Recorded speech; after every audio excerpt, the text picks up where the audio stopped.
Bismillahirrahmanirrahim. Assalamualaikum warahmatullahi wabarakatuh. Innal hamdalillah nahmaduhu wa nasta'inuhu wa nastaghfiruh. Wa na'udzubillahi min syururi anfusina wa min sayyiati a'malina. May yahdihillahu fahuwal muhtadi wa may yudlilhu fala hadiyalah. Asyhadu an la ilaha illallah wa asyhadu anna Muhammadan abduhu wa rasuluh. Allahumma shalli wa sallim ala nabiyyina Muhammadin wa ala alihi wa ashabihi wa mawalah. Rabbi shrah li sadri wa yassir li amri wahlul 'uqdatam min lisani yafqahu qawli. Allahumma fa'na bima 'allamtana wa 'allimna ma yanfa'una wa zidna ilman wa ba'd. Jamaah sekalian, yang mudah-mudahan dirahmati Allah Subhanahu wa taala, alhamdulillah di kesempatan malam ini kita dimudahkan oleh Allah Subhanahu wa taala untuk duduk bersama dalam rangka tawasau bil haqqi dan tawasau bis sabar. Kita berdoa kepada Allah mudah-mudahan duduknya kita dicatat sebagai amal soleh di sisi Allah Subhanahu wa taala. Salawat dan salam mudah-mudahan tercurahkan kepada Nabi kita Muhammad sallallahu alaihi wasallam, kepada keluarga beliau, sahabat beliau, dan siapa saja yang istiqomah di atas petunjuk Rasulullah sallallahu alaihi wasallam. Kita senantiasa berdoa kepada Allah mudah-mudahan kita termasuk mereka yang diberi kemampuan untuk bisa menapaki petunjuk Nabi kita Muhammad sallallahu alaihi wasallam. Jamaah sekalian, kita masih di kajian kitab Kaifa Amalahum An-Nabi, bagaimana Rasulullah sallallahu alaihi wasallam berinteraksi dengan orang-orang di sekitar beliau. Kita masih pada bab bagaimana Nabi Muhammad sallallahu alaihi wasallam menerima tamu. Kita sekarang masuk pada bab wa fi awqatil al-mukhammisah wasyiddah yatajalla ikramuhu sallallahu alaihi wasallam lidhaif. Nabi Muhammad sallallahu alaihi wasallam semakin terlihat baik ketika melayani tamu pada musim-musim panas, musim-musim paceklik. Di saat orang-orang kesusahan, Nabi Muhammad SAW justru menampakkan kebaikannya dalam melayani tamu. Ini ada cerita dari sahabat Al-Miqdad bin Amru, hadisnya sangat panjang sekali. Al-Miqdad bin Amru ini cerita suatu waktu beliau bersama beberapa sahabatnya itu mengalami rasa lapar yang luar biasa. Lapar nggak ada yang bisa dimakan. Sampai disebutkan hampir-hampir pendengaran kami nggak bisa dengar apa-apa, saking laparnya. Kalau saya sih belum pernah merasakan lapar kayak gini ya. Sampai telinganya budek, nggak bisa dengar. Ya, demikian juga kata beliau, sampai pandangan mereka itu nggak jelas. Saking laparnya luar biasa. Ternyata para sahabat itu merasa kelaparan yang luar biasa seperti itu. Faja'alna nata'arradu lin-nasi falam yudhifna hadun. Kemudian kami mencoba menemui beberapa orang untuk bisa kami bertamu di rumahnya, agar kami bisa dijamui makanan. Ternyata tidak ada seorang pun yang mau menjamu kami. Akhirnya jamaah sekalian, kesimpulannya apa? Satu-satunya cara kita menemui Rasulullah SAW. Di sebuah riwayat dijelaskan bahwa ini pada musim paceklik, pada musim kesusahan betul, makan minum susah sekali. Sehingga para sahabat bukannya tidak mau menjamu kawan-kawan yang kelaparan, karena memang di rumah mereka nggak ada apa-apa. Ya. Akhirnya apa kata mereka? Satu-satunya cara, ayo kita menemui Rasulullah SAW. Siapa tahu di rumah beliau ada sesuatu yang bisa kita makan. Kemudian berangkatlah mereka menemui Rasulullah SAW, berjumpa dengan Nabi, dan mereka cerita apa yang mereka alami dengan terang-terangan. Ya Rasulullah, kami sangat lapar sekali, sampai pandangan kami sudah buram, pendengaran kami sudah sampai tidak jelas ya, saking laparnya. Dan kami sudah mencoba mendatangi beberapa orang untuk bisa menjamu kami. Rata-rata para sahabat tidak menjamu kami ya Rasulullah. Tadi karena musim paceklik. Akhirnya Rasulullah SAW mengatakan, marilah ke rumah saya. Yuk. Diajak oleh Nabi Muhammad SAW ke rumahnya. Kemudian Rasulullah SAW menunjuk itu ada 3 ekor kambing betina. Perahlah dan minumlah. Akhirnya para sahabat kemudian mencari kambing yang air susunya masih ada, lalu mereka memerahnya sampai puas, kemudian satu persatu di antara mereka minum. Setelah itu mereka memerah susu lagi, diberikan kepada Nabi Muhammad SAW. Kemudian kalau udah kenyang malam itu mereka tidur. Nah Nabi Muhammad SAW kemudian keluar menyampaikan salam, istilahnya keluar dari rumah, salam tinggal gitu ya. Beliau keluar, kata beliau menyampaikan salam dengan suara yang tidak mengganggu yang tidur dan didengar oleh orang yang masih bangun. Ya. Ini adab Nabi Muhammad SAW, menyampaikan salam, didengar oleh orang yang masih bangun dan tidak mengganggu orang yang tidur. Bukan dengan teriakan keras, bukan juga dengan pelan-pelan, dengan maksud tidak didengar sama orang. Ya. Akhirnya jemaah sekalian, Nabi Muhammad SAW tidak sempat meminum air susu tersebut yang disediakan oleh para sahabat. Nabi Muhammad langsung pergi sholat. Nabi Muhammad SAW punya kebiasaan, biasanya beliau itu habis sholat baru kemudian pulang minum susu atau makan malam. Nah akhirnya sahabat Al-Miqdad ini, beliau cerita, Nabi Muhammad SAW pergi ke masjid, sementara kami masih tidur di rumah beliau, kami bertiga. Tiba-tiba saya digoda setan. Setan menggoda saya, sesungguhnya Nabi Muhammad tidak membutuhkan susu itu. Nanti dia diberikan kepada orang lain. Daripada diberikan sama orang lain, mending kamu minum aja itu. Habisin saja. Akhirnya Al-Miqdad bin Amru, dia pun mengambil wadah susu yang sedianya digunakan untuk diberikan kepada Nabi. Dia pun minum sampai habis. Setelah itu dia tidur, tapi nggak bisa tidur. Kenapa? Karena selimut yang dia pakai itu pendek. Kalau dia tutup kakinya, kepala sampai dadanya tersingkap. Kalau dia tutup kepalanya, kakinya sampai lututnya tersingkap. Dia nggak bisa tidur. Udah begitu dia was-was. Setan datang lagi menggoda dia. Alah, kamu udah berani meminum milik Nabi Muhammad SAW. Sebentar lagi Nabi Muhammad akan mendoakan kecelakaan bagi kamu. Wah, was-was. Udah dingin, nggak bisa tidur, kemudian terlintas pikiran-pikiran yang tidak-tidak. Nah jamaah sekalian, dan ternyata betul Nabi Muhammad SAW pulang. Begitu beliau pulang, beliau menuju wadah susu yang disediakan oleh sahabat tadi. Begitu beliau buka, ternyata habis, tidak ada apa-apa. Akhirnya setan pun menggoda lagi Al-Miqdad. Nah kan, dengar-dengar, sebentar lagi Nabi Muhammad akan mendoakan kecelakaan bagi kamu, sehingga kamu rugi dunia sama rugi akhirat. Akhirnya saat itu dia mencoba untuk mendekat ke Nabi sambil mendengarkan doanya. Ternyata doa Nabi beda. Apa doa Nabi? Nabi Muhammad SAW mengatakan, Allahumma at'im man at'amani wa aski man asqani. Ya Allah, berikanlah makan orang yang beri makan kepadaku dan berikanlah minum orang yang memberikan minum kepadaku. Akhirnya jemaah sekalian, kemudian mendengar doa Nabi Muhammad SAW, legalah hatinya Al-Miqdad. Tapi dia merasa bersalah. Akhirnya apa? Dia bangun pelan-pelan, dia mengendap menuju 3 ekor kambing yang tadi mereka perah. Dia mencari mana di antara kambing tersebut yang sudah terisi lagi susunya. Ternyata 3-tiganya sudah penuh. Ya. Akhirnya beliau memeras sebanyak-banyak 3 ekor kambing diperas sekaligus. Kemudian beliau pun datang menemui Rasulullah SAW membawa susu yang begitu banyak. Kemudian dengan sopan beliau mengatakan, ya Rasulullah, minumlah. Nabi Muhammad SAW membaca bismillah, minum. Habis minum, Nabi Muhammad memberikan kepada dia, ya Rasul, minum lagi ya Rasul. Ya. Kemudian minum, Nabi Muhammad pun memberikan lagi kepada dia, aku udah selesai, minum lagi ya Rasulullah. Sampai 3 kali Nabi Muhammad SAW minum, sehingga Nabi Muhammad SAW puas. Kemudian Nabi Muhammad bertanya begini, ya Miqdad, sepertinya engkau melakukan sebuah kesalahan. Al-Miqdad pun cerita, ya Rasulullah, tadi itu begini-begini ya Rasul, saya nggak sengaja. Ini ya. Akhirnya terlintas pikiran yang buruk, ya Rasulullah, saya pun habiskan air susu Anda ya Rasulullah. Ya udah, nggak apa-apa ya. Kemudian Rasulullah tersenyum dan menunjukkan bahwa beliau itu sangat senang sekali. Al-Miqdad itu tertawa sampai beliau terjatuh di tanah. Ya, saking gembiranya, kenapa? Sudah membahagiakan Nabi dan tidak dimarahi sama Nabi Muhammad SAW. Setelah itu Nabi Muhammad ya senyum saja melihat Al-Miqdad yang lagi tertawa. Ya makanya kalau ada orang tertawa itu jangan dilarang ya. Kecuali tertawanya terlalu berlebihan. Kenapa? Orang tertawa itu kadang menghilangkan stresnya. Mungkin dia butuh sebulan untuk bisa tertawa seperti itu kan begitu ya. Nah, maka jangan dilarang ada orang tertawa ini ya. Nah dia tertawa sampai tadi beliau terjatuh ke tanah ya, saking senangnya luar biasa. Kemudian Nabi Muhammad SAW mengatakan, wahai Miqdad, tidakkah kamu membangunkan saudara-saudaramu ini, kedua temanmu itu, biar mereka minum juga apa yang kita minum sekarang. Apa jawab Miqdad? Demi Allah ya Rasulullah, setelah engkau minum dengan puas, maka tidak mengapa siapapun boleh meminumnya. Yang penting kesalahan saya sudah ditebus ya. Nah akhirnya Al-Miqdad membangunkan kedua temannya dan kedua temannya pun meminum sisa-sisa susu tersebut. Ma'asyiral muslimin yang mudah-mudahan dirahmati Allah Subhanahu wa taala. Hadis ini memberikan kita banyak sekali pelajaran. Di antara pelajaran yang luar biasa adalah apa?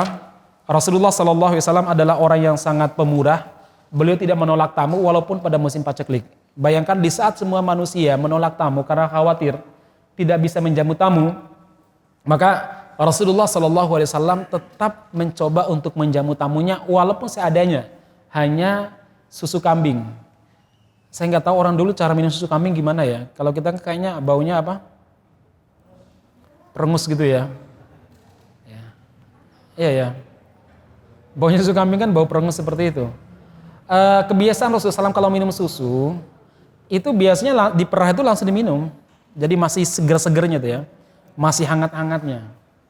Dan segarnya mas kalian. Saya pernah juga seperti itu, di kampung saya itu biasa kalau ada sapi yang lagi nyusuin anaknya ataupun kerbau yang lagi nyusuin anaknya, itu biasanya orang tua itu ngambil, ya kemudian kita langsung minum. Ya.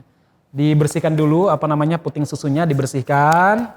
Setelah dibersihkan, kemudian diambil wadah, kemudian diperas. Ya. Habis peras langsung minum, itu segar mas. Ya. Tanpa gula, tanpa madu, tanpa dicampur apa-apa. Jadi minum susu yang paling bagus itu minum susu tawar. Bukan minum susu yang dicampur macam-macam. Ya. Kalau kita ini STMJ, susu telur madu jahe. Ya. Ntar dicampur apa lagi lah ya. Banyak sekali ya mas kalian. Nabi Muhammad itu senang minum susu, tapi susu yang beliau minum adalah susu yang tawar, susu murni. Ya. Kalau Anda membiasakan seperti itu rasanya gimana Pak? Rasanya gimana begitu nih ya? Tapi kalau dibiasakan enak kok Pak. Saya membiasakan ya juga enak rasanya ya. Baik jemaah sekalian, itu poin pertama. Poin kedua jemaah sekalian, Rasulullah SAW mengajarkan kepada kita bagaimana berperilaku baik kepada tamu. Beliau merasa bahwa tamunya itu masih kelaparan. Ketika beliau membuka tempat susunya, ternyata susunya habis. Beliau tidak marah karena beliau tahu ini pasti yang minum para sahabatnya, tamu-tamu tadi. Akhirnya beliau berdoa dengan doa yang baik malahan. Allahumma atmin mat'amana wa aski man askona. Ya Allah, berikanlah makan orang yang memberi makan kepada kami dan berikanlah minum orang yang memberi minum kepada kami. Nah, ma'asyiral muslimin, itu yang membuat sahabat Al-Miqdad senangnya luar biasa. Ternyata Nabi Muhammad tidak mendoakan kecelakaan bagi dia. Itulah yang membuat dia termotivasi, bangun malam-malam, kemudian dia mencari 3 ekor kambing tadi dan dia mendapatkan ketiga-tiganya, susunya sangat banyak, beliau peras secepat-cepatnya, sebanyak-banyaknya dan diserahkan kepada Rasulullah SAW. Baik, jemaah sekalian, ini kisah pertama pada pertemuan kali ini. Bagaimana Nabi Muhammad SAW menjamu tamu beliau dengan baik sekali. Ya, walaupun baik dalam makna semampu beliau. Ketika yang beliau bisa berikan jamuan adalah air susu kambing, ya beliau hanya mampu memberikan seperti itu. Dan ketika Rasulullah SAW hanya mampu memberikan selimut yang tipis, selimut yang pendek, ya memang itu kemampuan beliau jemaah sekalian. Itulah yang terbaik yang diberikan oleh Rasulullah SAW kepada para tamunya pada malam itu. Baik, kemudian poin berikutnya, wa kana yujalisu duyufahu wa yadhaku ma'ahum wa yatabassatu ma'ahum fil hadits. Nabi Muhammad SAW mencontohkan kepada kita untuk duduk menemui tamu, ngobrol bersama mereka, tertawa bersama dengan mereka, gak masalah. Jadi kalau ada orang mengatakan bahwa tidak boleh tertawa itu keterlaluan. Kenapa? Justru tertawa itu membuat kita bahagia. Yang tidak diperbolehkan adalah memperbanyak tertawa yang terlalu banyak. Itu yang gak diperbolehkan. Karena itu bisa mematikan hati. Tapi sekedar tertawa biasa para sahabat tertawa, bahkan tadi siapa namanya? Al-Miqdad tertawa sampai jatuh ya. Luar biasa tertawanya berarti ya. Ya, apalagi tertawanya orang-orang miskin ya. Biarkan dia tertawa. Kenapa? Belum tentu dia bisa tertawa ya. Ya, tertawa itu membuat dia bahagia aja mas kalian ya. Nah, ma'asyiral muslimin, suatu waktu Rasulullah SAW didatangi oleh tamu dari kalangan Badawi, yaitu orang-orang orang-orang desa. Datang ngobrol bersama dengan Nabi. Nabi pun bertanya kepada mereka tentang bagaimana mereka masuk Islam, berapa orang yang masuk Islam di kalangan mereka, bagaimana keislaman mereka, bagaimana sholat mereka. Si Badui ini cerita panjang lebar, ya Nabi mendengarkan dengan seksama. Kemudian si Badui tersebut cerita, kadang sambil tertawa, ya Nabi Muhammad juga ikut tertawa bersama dengan mereka. Cuma tertawanya Nabi Muhammad SAW biasanya tidak sampai terbahak-bahak. Beliau tertawa ya paling senyum, ya giginya nampak, itu tertawanya Nabi. Tapi kalau para sahabat tertawa, terpingkal-pingkal dan Nabi tidak menyalahkan, ya. Jadi bukan berarti kalau tertawa itu hanya dengan apa? Senyum toh ya? Enggak. Ada orang yang memang tertawanya lepas. Asalkan sekali lagi jangan terlalu banyak tertawa, itu masalahnya. Nah kemudian jamaah sekalian, setelah ngobrol panjang, tertawa bersama, cerita sana sini ke sana kemari, mereka cerita bersama dengan Nabi. Akhirnya datanglah waktu sholat zuhur, lanjut ngobrol, datanglah waktu makan siang. Nabi Muhammad SAW pun memanggil Thauban radhiyallahu an. Thauban ini pembantu Nabi Muhammad SAW, dan dia mengatakan, Thauban, dibisikin oleh Rasul, coba kamu datangi Aisyah, sampaikan kepada dia bahwa aku punya tamu dan hendaklah dia menyediakan sesuatu untuk dihidangkan untuk tamuku. Akhirnya Thauban pergi tanpa didengar oleh si tamunya ini. Kemudian ternyata apa jawaban Aisyah? Wahai Thauban, sampaikan kepada Rasulullah SAW, walladzi ba'atsaka bil huda, demi Allah yang mengutusmu dengan petunjuk, wa dinul haq, dan mengutusmu dengan agama yang benar, ma asbaha fi baitina syai'un ya'kulu ahadun minan nas. Dari pagi sampai sekarang di rumahku tidak ada apa-apa yang layak untuk dimakan. Gak ada apa-apa. Akhirnya Thauban balik, kemudian menceritakan hal itu kepada Nabi sambil berbisik tanpa diketahui oleh tamunya tersebut. Akhirnya Nabi mengatakan, coba kamu berangkat ke rumahnya fulanah, istrinya. 9 istrinya didatangi, jawabannya sama dengan jawaban Aisyah. Sejak pagi di rumah kami gak punya apa-apa. Tolong sampaikan kepada Nabi permintaan maaf kami. Nah akhirnya ternyata si Badawi ini tanggap. Dia pinter, oh berarti Nabi gak punya apa-apa nih kayaknya nih ya. Akhirnya beliau mencoba untuk memperpanjang pembicaraan supaya Nabi masih punya cara untuk menjamu tamu. Ternyata Nabi juga gak bisa apa-apa.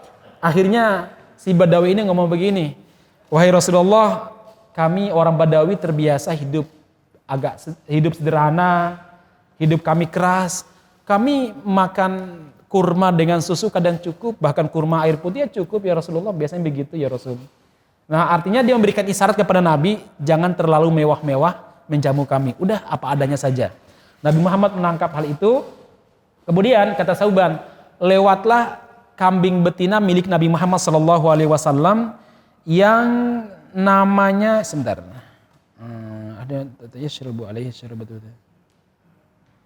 Samra ya, namanya Samra. Jadi Nabi Muhammad SAW punya kambing betina, dikasih nama apa? Samra ya. Kemudian Rasulullah SAW memanggil kambing tersebut Samro ya mau ditangkap gitulah ya. Kemudian Thauban pun mengambil kambing tersebut, dia ikat. Kemudian Rasulullah SAW membaca Bismillahirrahmanirrahim, lalu mengusap-ngusap punting susu kambing tersebut. Sebenarnya punting susunya gak ada susunya, tapi diusap-usap Bismillah, tiba-tiba mengembang. Nabi Muhammad SAW pun memerasnya. Kemudian diberikan kepada tamu tersebut, dan tamu tersebut meminumnya sampai habis. Nabi Muhammad memeras lagi, diberikan lagi kepada tamunya tersebut. Kemudian tamu tersebut minum lagi, diperas lagi oleh Nabi, idfa bismillah. Ini minum lagi bismillah gitu ya. Akhirnya minum lagi sampai puas. Kemudian Rasulullah SAW memeras lagi, lalu Nabi Muhammad SAW mengatakan, berikanlah kepada Aisyah dan sampaikan kepada dia minum sepuasnya. Jangan kembalikan wadahnya kecuali dia sudah kenyang. Akhirnya Thauban datang memberikan kepada Aisyah. Aisyah minum sepuasnya sampai beliau kenyang. Kemudian dia berikan lagi kepada Nabi Muhammad. Nabi Muhammad memeras lagi dan disuruh untuk diberikan kepada semua istrinya. Setelah semua istrinya minum, Rasul berikan kepada Thauban. Thauban, minumlah kamu Thauban. Thauban pun minum dengan puas. Setelah itu baru giliran Nabi Muhammad SAW memeras lagi. Kemudian beliau meminumnya dengan puas. Nah, ma'asyiral muslimin yang mudah-mudahan dirahmati Allah Subhanahu wa taala. Kemudian Nabi Muhammad mendoakan kambing tersebut, didoakan Allahumma barik li ahliha fiha. Ya Allah, berkahilah keluarga kambing ini, kata Nabi Muhammad SAW. Ternyata disunahkan untuk mendoakan binatang ini ya. Nah, kadang kita mungkin jarang mendoakan motor kita ya, mendoakan mobil kita, seperti dinaiki malah dijelek-jelekin. Alah motor ini butut ya, motornya besok rape ini ya. Nanti motornya denger itu ya, jadi rusak nanti ya. Nabi Muhammad terbiasa mendoakan hal-hal yang baik, hatta pada kuda tunggangannya. Bahkan sampai pada apa? Kambing pun didoakan sama Nabi Muhammad SAW. Semoga Allah memberkahi keturunannya. Nah, ma'asyiral muslimin yang mudah-mudahan dirahmati Subhanahu wa taala. Dari sini kita dapat banyak pelajaran. Di antara pelajaran yang penting adalah apa? Hendaklah tuan rumah itu menyediakan waktu untuk ngobrol dengan tamunya. Jangan sampai tamunya datang, ngobrolnya cuma makan, setelah itu ditinggal ya. Manggil lagi pas sholat berjamaah, dikasih makan, ditinggal lagi ya. Tapi sediakan waktu untuk ngobrol dengan tamu. Ngobrol dengan tamu, ya sana sini, tanya sana kemari, dan itu bagian daripada ibadah. Terkadang ada sebagian di antara kita ini menganggap ngobrol dengan tamu itu menghabiskan waktu. Padahal itu bagian daripada ibadah. Jangan sampai kita berpikiran bahwa kalau ada tamu yang datang bertamu ke tempat kita, itu mengurangi waktu zikir kita, mengurangi waktu tilawah kita. Justru itu ibadah yang sangat utama daripada zikir Anda, daripada baca Al-Quran Anda. Kenapa? Anda membahagiakan tamu Anda. Dan Nabi Muhammad SAW pernah mengatakan, amal yang sangat dicintai oleh Allah Subhanahu Wa Taala adalah membahagiakan saudara muslim. Ngobrollah bersama dengan mereka, tertawalah bersama dengan mereka, tanyakan bagaimana pengalaman perjalanan mereka sampai ke Solo misalkan. Itu sekali lagi, ini bagian daripada ibadah. Jangan dianggap itu hanya tradisi yang bisa menghabiskan waktu kita, menghabiskan tenaga kita. Jangan begitu cara berpikirnya. Ya, itu bagian daripada ibadah juga. Sama dengan kita sholat tahajud, sama dengan kita sholat duha. Karena memuliakan tamu itu wajib, bahkan lebih utama daripada sholat tahajud, lebih utama daripada sholat duha. Ngobrol bersama mereka jamaah sekalian. Ya. Jadi ternyata seorang muslim itu sangat gampang mendapatkan pahala. Sangat gampang mendapatkan pahala jamaah sekalian.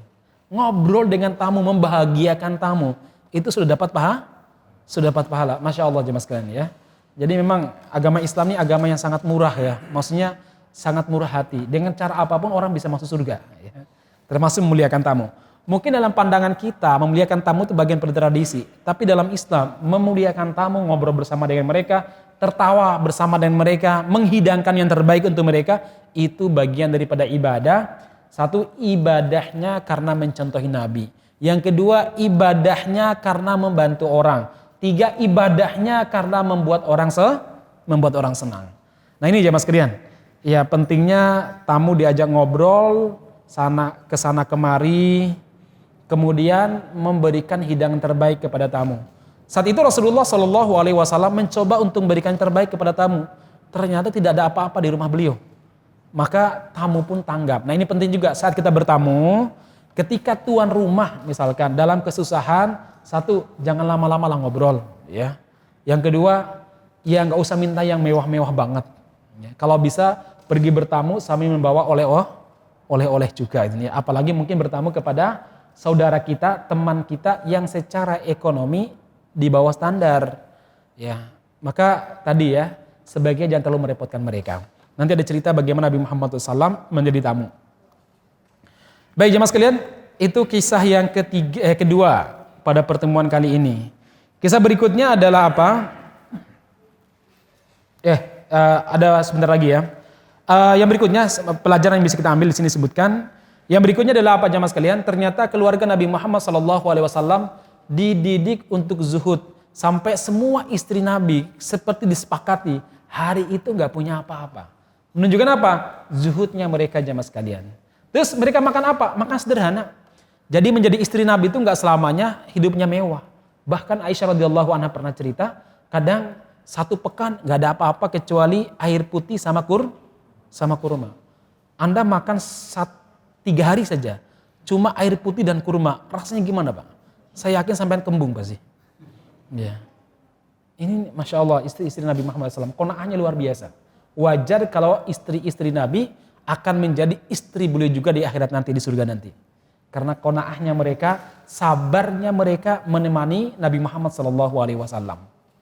Ya, ternyata istri juga itu perlu diajari qanaah. Tapi suami mulai dulu. Jangan sampai suami ya pakaiannya mewah, sementara istri disuruh qanaah. Itu nggak benar namanya ya.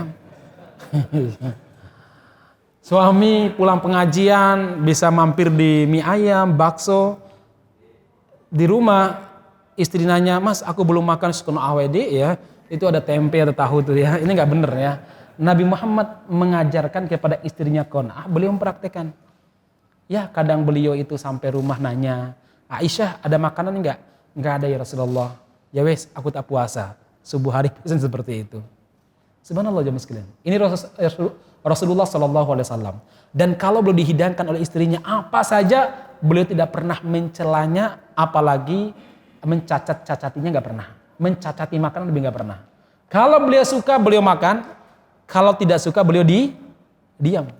Tidak kemudian berkata macam-macam kepada istrinya, tidak. Ini Nabi Muhammad Shallallahu Alaihi Wasallam. Ya, ternyata beliau ini suami yang sangat ideal banget ya. Ya. Baik jamaah sekalian, kemudian terakhir jamaah sekalian, sunnahnya mendoakan apa yang kita miliki.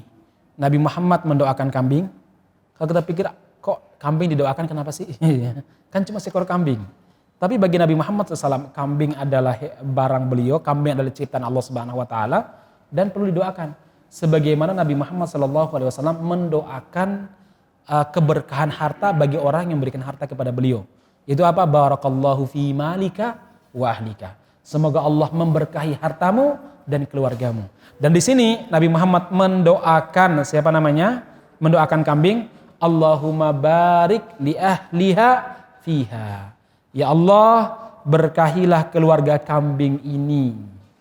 Baik, ma'asyiral muslimin yang mudah-mudahan dirahmati Subhanahu wa taala, itu kisah yang kedua.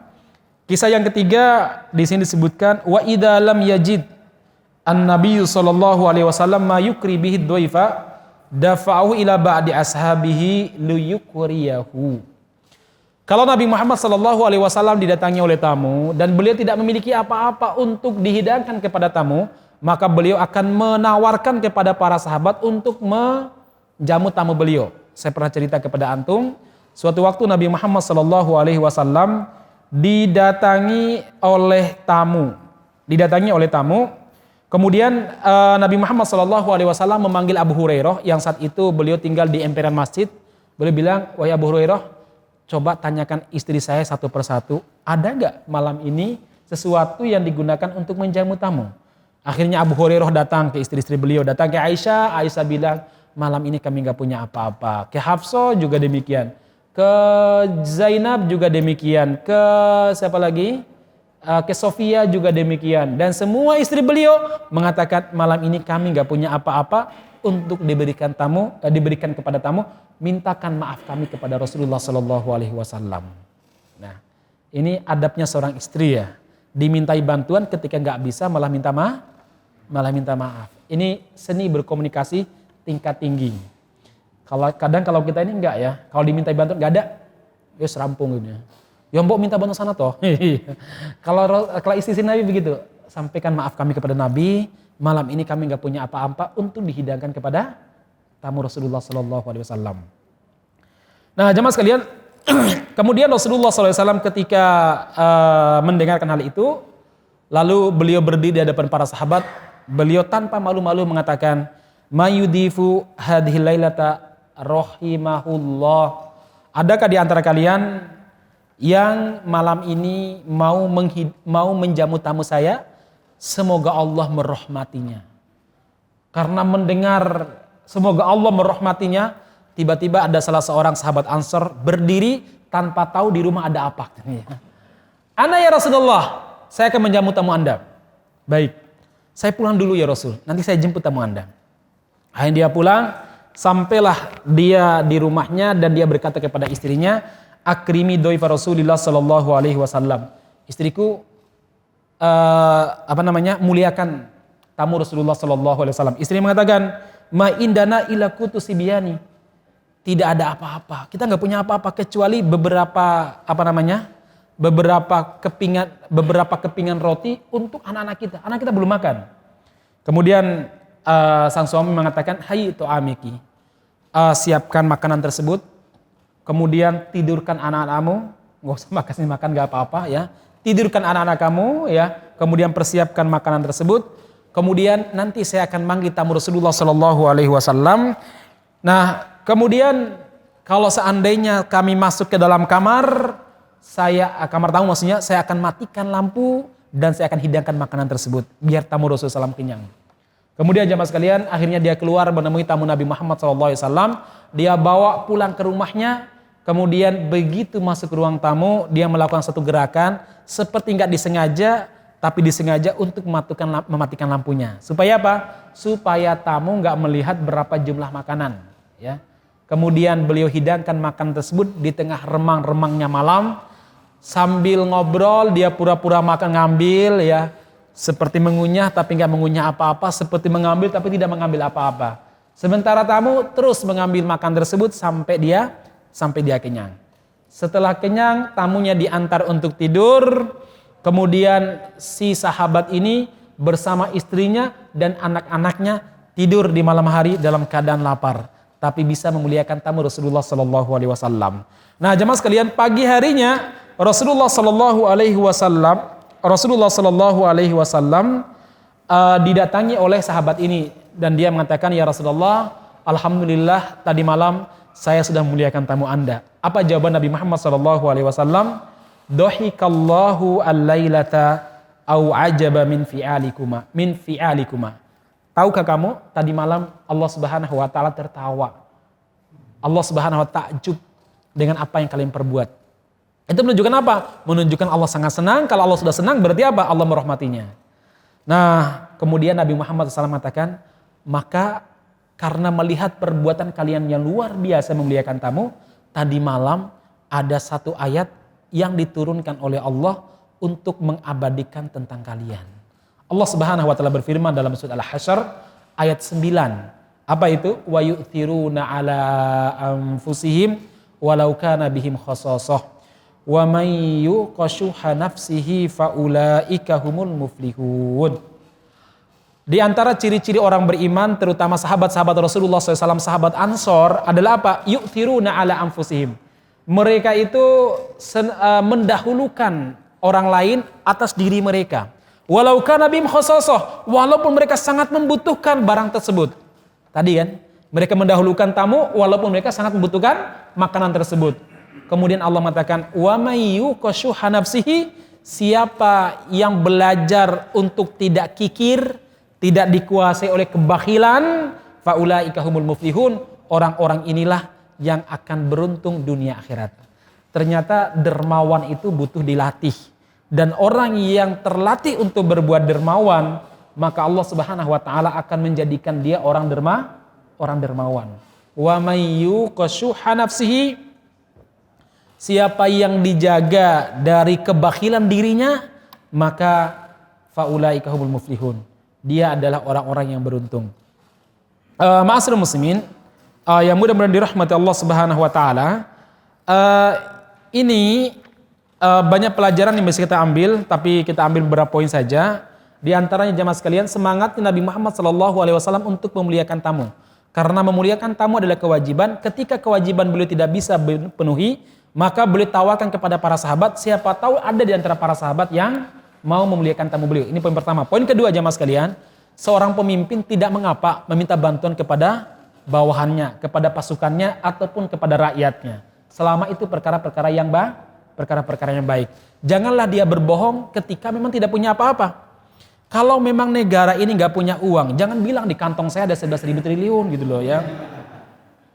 Itu dusta namanya jamaah sekalian ya. Ternyata saya lihat wawancara di TV One, memang senang baca Doraemon gitu ya. Oh wajar, ada kantong ajaib ya. Nah, ma'asyiral muslimin yang mudah-mudahan dirahmati Subhanahu wa taala, pemimpin itu dituntut untuk jujur, kecuali kalau di medan perang. Kalau di medan perang mendiamkan kondisi untuk sebuah maslahat itu wajib itu. Kenapa? Karena bisa jadi kalau pasukannya tahu mereka lemah semangatnya, kemudian terpukul mundur, itu yang akan menyebabkan kekalahan bagi umat Islam. Tapi dalam kondisi apapun, maksudnya kondisi di luar kondisi perang, seorang pemimpin dituntut untuk jujur. Kalau memang tidak ada, ya bilang tidak ada. Kenapa? Biar rakyat siap-siap. Ya. Tidak kemudian diberi harapan besar, tinggi sekali harapannya, lalu diempas sampai sekian kilo ke dalam tanah ya. Nah, ma'asyiral muslimin yang mudah-mudahan dirahmati Subhanahu wa taala, ini poin kedua. Dan poin yang ketiga adalah apa teman-teman sekalian? Semangatnya sahabat Nabi Muhammad SAW untuk memuliakan tamu, apalagi kalau mendengar bahwa akan didoakan sama Nabi Muhammad SAW. Anda bayangkan, Mereka nggak kepikiran di rumah ada apa. Saya sepenting lihat HP saya Rasulnya. Kalau kita kadang kalau ada penggalangan dana hitung saya di ATM ke piro yo. Di kantongnya ini apa ora ya? Iki tanggal berapa ini? Lah, baru masih tanggal 15 rek. Ya, nanti kalau kita masih pakai hitung-hitungan jemaah sekalian. Kalau kita pakai hitung-hitungan, Allah pun akan memberikan kepada kita rezekinya pakai hitung-hitungan juga jemaah sekalian. Tapi kalau kita nggak pakai hitung-hitungan sebagaimana sahabat tadi, subhanallah, Allah tertawa, senang. Allah tersenyum, senang dengan perbuatan sahabat tersebut. Sampai-sampai Allah menurunkan ayat untuk mengabadikan kisah mereka. Dibaca oleh jutaan manusia sampai hari kiamat. Allah Subhanahu wa taala memuji mereka luar biasa. Wa yu'thiruna ala anfusihim walau kana bihim khassasah. Mereka senantiasa mendahulukan orang lain daripada diri mereka. Walaupun mereka itu khassasah, butuh barang tersebut. Butuh sekali, lapar. Ini kadang berbeda ya dengan istri kita atau kita kadang ya. Orang lain diurus, tuh anakmu tuh gak makan. Kadang begitu nih ya. Mikir infak sana infak sini, lo anakmu tuh lo sepatunya udah sobek ya, sepatunya bajunya udah begini misalnya. Tapi subhanallah jemaah sekalian, istri para sahabat itu luar biasa. Memang ini hasil didikan ya, karena memang suaminya juga soleh kan begitu masalahnya ya.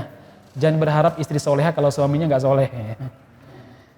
Baik ma'asyiral muslimin yang mudah-mudahan dirahmati Subhanahu wa taala, itu pelajaran yang ketiga. Pelajaran yang terakhir jemaah sekalian adalah apa?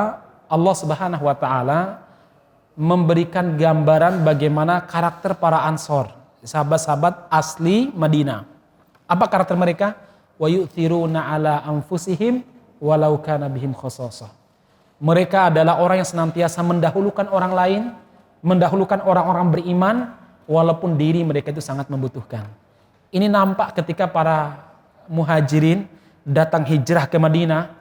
Ada di antara mereka yang rumahnya luasnya cuma 6x6. Dibagi dua. Mas, kamu separuh, aku separuh. Masya Allah. Tinggal bersama. Ada juga di antara mereka yang punya harta, taruhlah harta mereka itu berapa? 1 juta. Begitu saudaranya datang, dia melihat saudaranya kelaparan, gak punya pakaian, pakaiannya lusuh karena selama perjalanan, dikasih dibagi 2. Nih, jangankan rumah, jangankan harta, istri pun bagi 2. Ya tentunya istrinya 2 gitu nih ya. Masih ingat kan ceritanya? Ya ceritanya siapa namanya? Abdurrahman bin Auf bersama dengan siapa nama satunya? Abu Rafi atau siapa? Saya agak lupa nama sahabat itu ya. Sahabat ini, sahabat Ansor mengatakan, wahai Abdurrahman, kamu dipersaudarakan oleh Rasulullah denganku. Kamu dipersaudarakan denganku, maka deritamu deritaku, kebutuhanmu kebutuhanku. Dan milikku milikmu, wahai Abdurrahman. Ya Abdurrahman, saya termasuk orang yang paling kaya di Madinah. Saya akan membagi harta saya 50%, separuh untuk kamu, separuh untuk saya. Kalau kita sekarang, alhamdulillah, sujud syukur kan begitu nih ya. Apa men ya. Tapi Abdurrahman bin Auf mengatakan, barakallahu fi malika wa ahlika. Semoga Allah memberkahi hartamu dan memberkahi keluargamu. Cukup tunjukkan kepadaku mana pasar. Ternyata sahabat ini nggak habis akal. Dia bilang gini aja, kalau kamu nggak mau hartaku, Abdurrahman, kamu kesini tanpa istri. Istrimu kau tinggal di Makkah sana. Aku kebetulan punya 2 orang istri. Ini pentingnya punya istri lebih ya. Zaman dulu ya. Aku punya, mohon maaf ibu-ibu ya, cuma gojekan bapak-bapak ini ya. Baik, aku punya 2 orang istri. Lihatlah mana yang paling kamu sukai. Bukan aku yang ceraikan, enggak loh. Nek diceraikan Cici mungkin wes anyel karo iki gitu ya.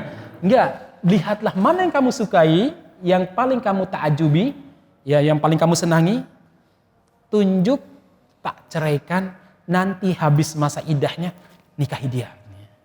Masya Allah, luar biasa. Wa yu'thiruna ala anfusihim walau kana bihim khassasah. Mereka senantiasa mendahulukan saudara-saudaranya walaupun mereka sendiri punya kebutuhan. Ini karakter orang-orang beriman jamaah sekalian. Yu'thiruna ala anfusihim. Yang hari ini hampir tidak ada, ya. Hampir tidak ada jamaah sekalian. Bahkan saudara dengan saudara kandungnya jarang seperti itu, ya. Ya, kemudian kadang kita dengan teman kita jarang sekali jamaah sekalian. Iya, kalaupun sekali itu cuma karena pakai wajah kan ya. Monggo Mas. Sakjane mbok sampean mikir aku juga dong gitu ya. Kadang kan kita begitu jamaah sekalian. Ini para sahabat jamaah sekalian luar biasa. Dan yang kedua, karakter sahabat Ansor kata Allah Subhanahu wa taala, yuqashuha nafsihi. Mereka adalah orang yang terbiasa dermawan dan suka berbagi. Masyarakat muslimin yang mudah-mudahan dirahmati Subhanahu wa taala, kata Imam Ibnu Qayyim Al-Jauziyah, iman itu tidak nampak, abstrak ya.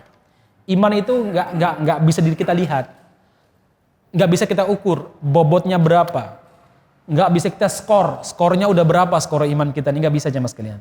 Tetapi kata Imam Ibnu Qayyim, Allah memberikan tanda bahwa iman itu baik atau buruk. Dan tanda iman itu baik atau buruk yang paling nampak ada dua kata Imam Ibnu Qayyim. Satu, dia mau menginfakkan hartanya, berarti imannya pasti baik. Ya. Yang kedua, dia mau menginfakkan nyawanya, maksudnya mau berjihad. Ya.